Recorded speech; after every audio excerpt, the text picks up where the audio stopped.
Halo teman-teman, halo semuanya, kita jumpa lagi teman-teman di Rayudi Channel. Kita mau sapa-sapa dulu nih teman-teman yang mampir ke channel ini ya. Semoga diberikan kesehatan yang sesehat-sehatnya, amin. Teman-teman, seperti biasa saya di sini kembali lagi mau membuatkan video ya.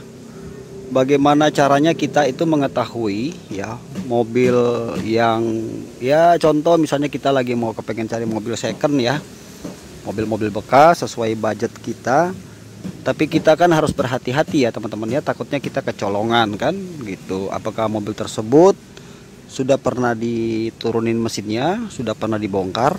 Nah jadi teman-teman ikuti video ini, mudah-mudahan penjelasan saya ini ya bisa membantu teman-teman untuk sedikit menambah lagi wawasan teman-teman ya, supaya kita jangan sampai kecolongan maksudnya saat mau membeli mobil yang second.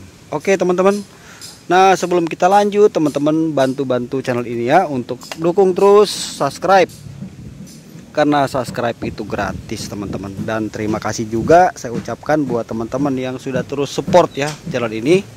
Jadi kita tetap semangat untuk berbagi konten-konten yang bermanfaat. Oke teman-teman, langsung saya jelaskan ya. Nah teman-teman, kita kalau misalnya memang rencana mau cari mobil second, kita buka ruang mesin ya. Oke, kap motor, kap mesin kita buka.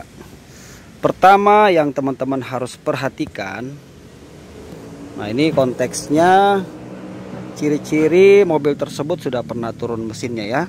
Itu konteks di video ini teman-teman.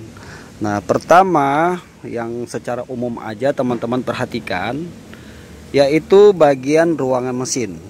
Ini ruang mesin ya, kamar mesin lah kira-kira gitu ya. Nah jadi kalau mobil itu sudah pernah atau kemungkinan besar mobil itu sudah pernah turun mesinnya, biasanya bagian bodi dalam sini itu terlihat sangat bersih teman-teman ya. Saya berikan contoh ya, mobil ini baru saja saya habis turun mesin. Nah jadi biasanya kalau mesin itu turun, nah, maka ruangan mesin ini kan akan menjadi kosong karena mesinnya kan diangkat, baik itu mesinnya, engine-nya ya, ataupun itu transmisinya. Itu biasanya bengkel akan angkat ini semua, kosongkan ya. Jadi ruangan mesin itu yang tadinya sempit untuk dijangkau dengan kuas atau dengan alat untuk membersih ya, karena mesin di dalam ruangan mesin ini sudah nggak ada alias sudah kosong, maka biasanya bengkel itu akan membersihkan sekalian nih ya. Nah coba teman-teman lihat, ini kemarin habis saya bersihkan ya, ini tadinya kotor banget di sini nih ya, tadinya kotor sekali ya teman-teman ya, karena sudah turun jadi lega, jadi saya bersihkan. Jadi ciri-ciri yang pertama itu ya, ruangan mesin ini akan terlihat bersih karena mobil yang belum pernah turun mesin ya, biasanya di bagian-bagian sini itu kan sulit dijangkau ya untuk dibersihkan, maka akan terlihat kotor atau berjamur ya, seperti ini ya, akan terlihat kira-kira seperti ini teman-teman, karena saya kemarin membersihkannya di bagian sini saja, yang sini belum saya bersihkan ya. Biasanya terlihat bahkan itu agak hitam-hitam dan ada bekas-bekas cipratan oli ya, misalnya ada terjadi rembes oli pada mesin atau transmisi. Nah coba lihat di sini. Nah intinya di bagian ruangan mesin itu terlihat bersih. Itu yang pertama teman-teman, mudah-mudahan bisa nyambung ya. Yang kedua teman-teman perhatikan mesin. Nah sekarang kita pindah ke bagian mesin.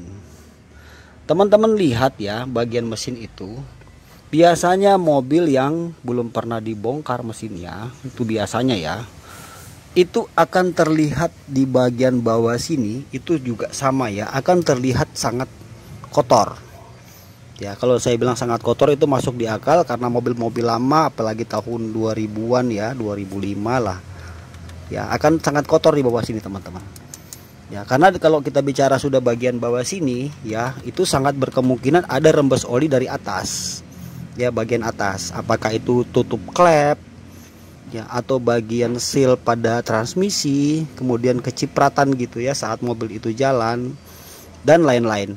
Artinya di bagian mesin ini pun terlihat kotor ya, walaupun sebagian yang bisa dijangkau itu terlihat bersih seperti ini.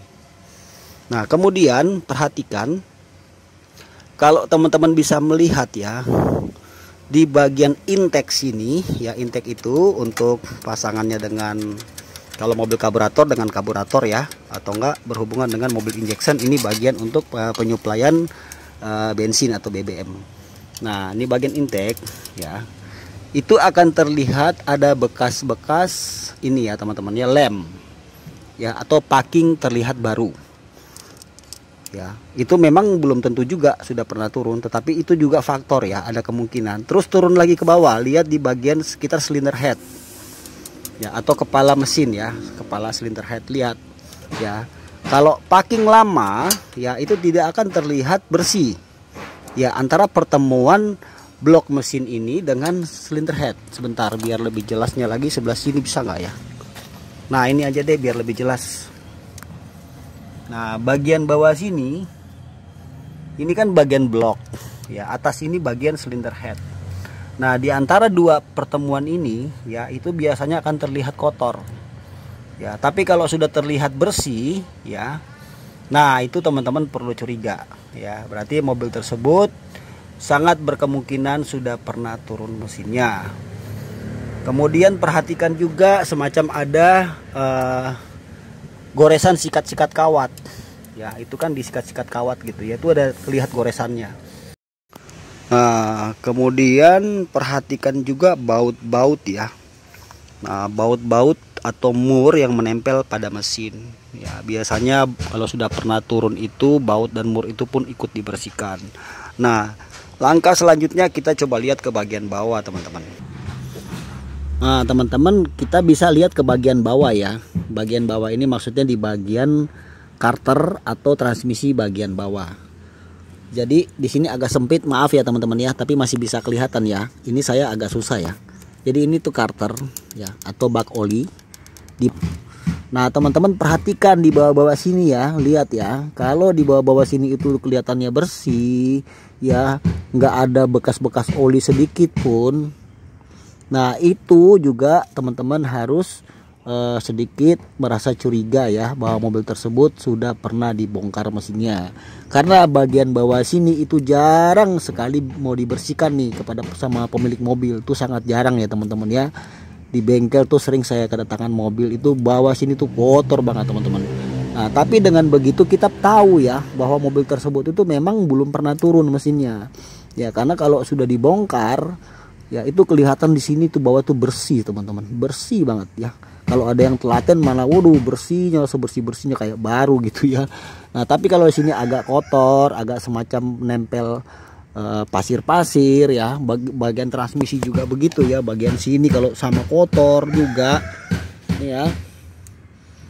Bagian transmisi mudah-mudahan teman bisa lihat ya, atau bagian knalpot. Nah, masih banyak kotorannya, bekas-bekas oli dan lain-lain. Nah, itu berarti belum pernah turun mesin. Sebaliknya kalau sudah bersih di sini, itu sudah perlu teman-teman curiga bahwa pernah sudah diturunkan mesin mobil tersebut.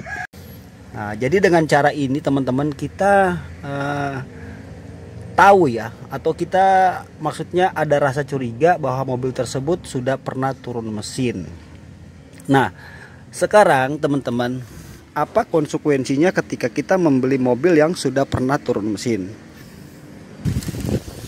Sangat berkemungkinan mobil tersebut itu ya, mesin mobil tersebut itu sudah tidak dalam kondisi standar ya, karena ketika mobil itu belum turun mesin, bagian internal mesin, contoh misalnya piston ya, atau kata lainnya seher, kemudian metal jalan, metal duduk, krek as, noken as, dan lain-lain, itu masih standar teman-teman ya. Jadi ketika kita beli mobil sudah pernah turun mesin, konsekuensinya itu kondisi mesin tersebut kemungkinan besar tidak lagi standar ya.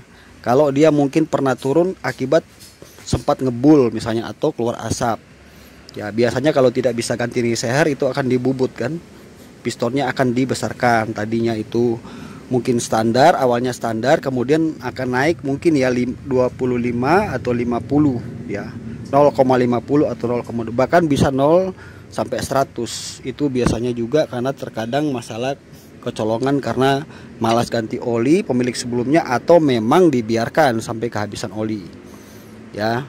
Kemudian bagian metal yang tergores atau metal yang rusak, sehingga histori mobil itu pernah turun disebabkan karena terjadi bunyi ya. Contoh pas dihidupin, dinyalakan gitu ya, ada suara tok tok tok tok tok tok tok, makin digas makin kencang suara bunyinya itu. Nah, bisa juga diturunin karena pernah dibongkar gitu ya, karena pernah kerusak pada bagian metal. Nah, itu pun juga sama konsekuensinya. Berarti kita membeli mobil tersebut dengan kondisi mesin sudah pernah turun. Gitu teman-teman. Jadi untuk teman-teman nanti biar yakin bahwa mobil tersebut itu sekalipun sudah pernah turun mesin ya, biar yakin teman-teman untuk membeli mobil tersebut, coba tanyakan kepada pemilik sebelumnya. Nah, jadi pemilik sebelumnya ini benar nggak kalau dia jujur ya bahwa mobil tersebut sudah pernah turun mesinnya, maka dia akan berkata iya. Tanyakan kepada dia historinya kenapa nih mobil sampai pernah turun mesin. Kalau misalnya oh iya bang, mobil ini pernah turun hanya karena ganti metal atau noken as atau ring seher ya, tidak masalah teman-teman. Apalagi mobil yang sudah tahun 2000 ke bawah, itu masih sudah bisa dibilang kategorinya wajar ya, sudah waktunya diganti teman-teman. Itu di luar pemilik mobil tidak merawat ya, jadi memang sudah waktunya teman-teman.